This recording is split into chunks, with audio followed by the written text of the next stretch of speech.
Hey guys, it's me, Beam Big or Big Beam, whatever the hell you want to call me, and today we're going to talk about the Nintendo Switch. And I'm rocking my Mario gear, even though you can't see it. I didn't think it through when I put the shirt on, but it doesn't matter. So, the Nintendo Switch, we're going to talk about some good things, we're going to talk about some bad things. We're just going to start off with what I think right now. Will I buy it day one? Yes, I will buy it day one. The Nintendo Switch it's a good piece of technology, I think, because we have it's a console and it's a portable, obviously. If you know anything about the Switch, you know this. But, you know, it's the specs are good. It's better than the Wii U, but it's not as good as the PS4 and Xbox One, obviously, because they have to maximize the handheld portion of it as well as the console portion of it. But that being said, it can run Skyrim on it. Something I didn't think I could like. I don't think the Wii U can run Skyrim on it. And will I be picking up Skyrim? Most likely when it comes out. But that's the games. Actually, the games are good. I like the game personally. We got what do we got coming out? We got Breath of the Wild. What? 1-2 Switch? It's all right. Did I just bump the microphone? It's all right. It's not the best game. Mario Kart 8 Deluxe. That's gonna be exciting. Splatoon 2. Oh, what? Dragon Ball Xenoverse 2. That deserves a video of its own, quite frankly. And with other games like Skyrim, Super Mario Odyssey, which I'm salty about that not being a launch game. I just am. It's why not? Like it's already close to finishing. They've already announced that it's close to finish development, and you know, I you know, I'm just salty. I don't know. I can't put it into words. But that being said, buying it launch day, which is what I'm probably gonna do if I have the money at the time. Obviously, I'm young. I'm more on the younger side, so I don't have the money right away, and I don't have to worry about other stuff. So I do have money, um, but like buying it on its own, it's not that expensive. $300 is a fair and reasonable price for what you're getting. You're getting a console that runs at 1080p and a handheld that runs at 720p. This is already better than anything the DS had to offer. The 3DS, which is I don't have it with me.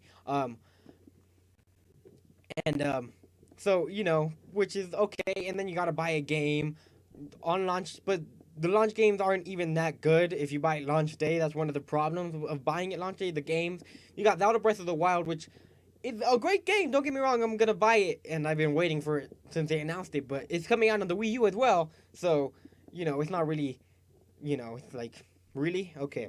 And once you switch, it's an interesting idea using the Joy Cons to play all these mini games.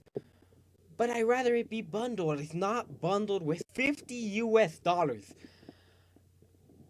if I recall correctly. I don't see it being worth it. I'm not gonna go out of my way to buy this game unless I have a bunch of family and friends that might come over or something, and I really wanna, wow them with the Switch. Um, that being said, the games that are coming up, like I said, are great. We got FIFA coming. That's it's not like FIFA 18. I don't know. It's just a unique FIFA. I don't know. They didn't say NBA 2K18, Madden. Most likely they haven't announced anything, but come on, if you haven't FIFA, NBA, come on, you gotta have Madden. Uh, Racing games, I don't know what you're getting. You're getting Mario Kart 8, maybe Need for Speed because EA Electronic is Electronic Arts, yeah, is coming. So Need for Speed maybe. I don't see any other racing games out of the norm there. You're getting games like, oh man, it just slipped my mind. What was I thinking of? Whatever. Fire Emblem just got announced. Fire Emblem Warriors and Fire Emblem Echoes, and then the Heroes, the mobile game, but Nintendo Switch. Uh, oh, GameCube games. I'm not gonna get into too much of this because I want to do it's use it as a standalone video. But the Virtual Console GameCube games are coming, and if that's day one, it'll be incredible. I'll buy whatever game is there. If it's multiple games, great. I'm probably not gonna buy all of them. I'll probably buy my favorite GameCube game. The price on that, I'm not sure. I doubt I honestly doubt that it's gonna be $20 like the Wii Virtual Console on the Wii U was. Um, so I expect like a $40 investment for those GameCube games. Uh, that being said, going online in those features, we now got the paid subscription, and well, that's like okay, I understand. PlayStation 4 and Xbox One have had these. No, I mean the PlayStation 3 didn't have it, but now that we have PSN and it's running at $60, and they need to put it at $50, or else I'm not gonna get it. That's a lie. I'm probably gonna get it anyways. But day one, you're gonna have the few months you get to test it out. While they work out the bugs, and then it'll be in the fall. It'll be released for $50, $60. That being said, the add-ons, the accessories, I'm not gonna get any of them launch day.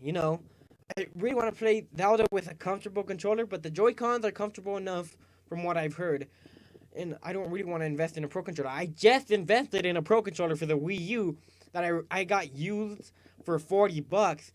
I'm not gonna pay $70 for a Wii U Pro, a Switch and a Switch Pro controller on launch day. That being said, I might buy it later on with games like Splatoon 2 coming out. Like I'm excited for that. I never owned the original Splatoon, so this is kind of exciting for me. So I don't have to buy it anymore. I'll just wait for Splatoon 2 to come out in the summertime, and then I'll play that. What else did I have to say about this? Right, the accessories. Let's get on to the accessories. They should really lower down the prices.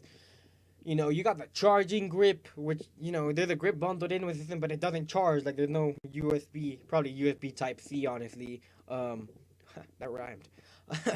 Okay, but it's like, what, $40? It's not worth it in my eyes.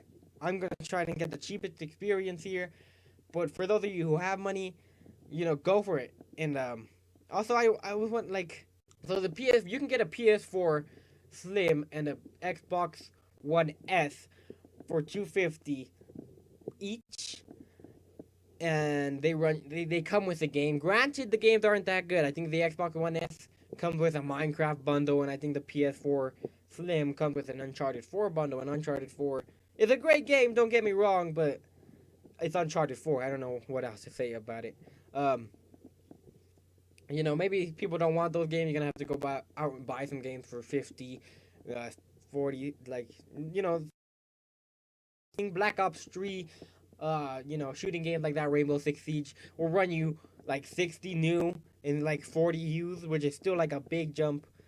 And, the Switch is gonna run you about 360 on launch day if you decide to get it on launch day, or 350 if you buy 1-2 Switch.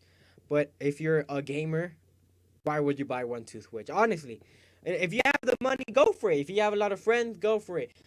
But it's more of like a commercial game to see how the Joy-Cons work. It's like Wii Sports, but Wii Sports came bundled in with the system, along with Nintendo Land. That being said, the games are awesome. Mario Kart 8 Deluxe. Let's jump onto that real quick.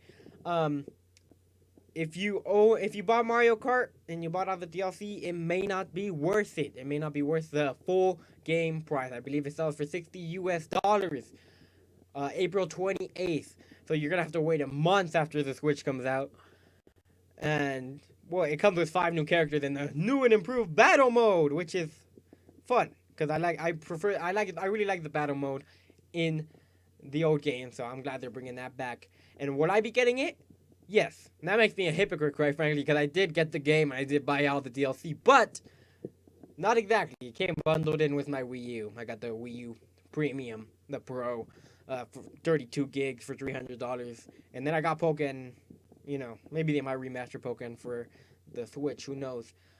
Speaking of fighting games, real quick before I end the video, Street Fighter 2, the Thingling, Street Fighter 2 Turbo, Super Street Fighter 2, coming to the Switch. It looks great. It looks good. And, there's not much to say. It's Street Fighter. But you probably need a Pro Controller. That's why I'm not going to get it until I get a Pro Controller. Because I'm trying to play with the D-pad, not that weird button thing on the Joy-Con. The Joy-Con, I think it's going to run good. With Skyrim, So with Breath of the Wild, I believe it's running at 1080p 30 frames and 720p 30 frames. Obviously, uh, in the dock and on the handheld. But how will it run Skyrim is the question. Because Skyrim and Zelda are two very different games. The new Breath of the Wild is big and it's expansive. And I don't think there's going to be many loading times. And Skyrim is big and it's expansive. Oh, it's big and it's expansive. So will it run the same as Breath of the Wild? 720 on the go, 30 frames, and 1080 at home, 30 frames. Who knows? We'll just have to wait it out and see until the game comes out, or Bethesda comes out, or Nintendo comes out with how the game's gonna run. That being said, stick around to my channel because I will be uploading more Nintendo Switch content. I've been Bean Big, or Big Bean, whatever the heck you want to call me, and I will see you guys in the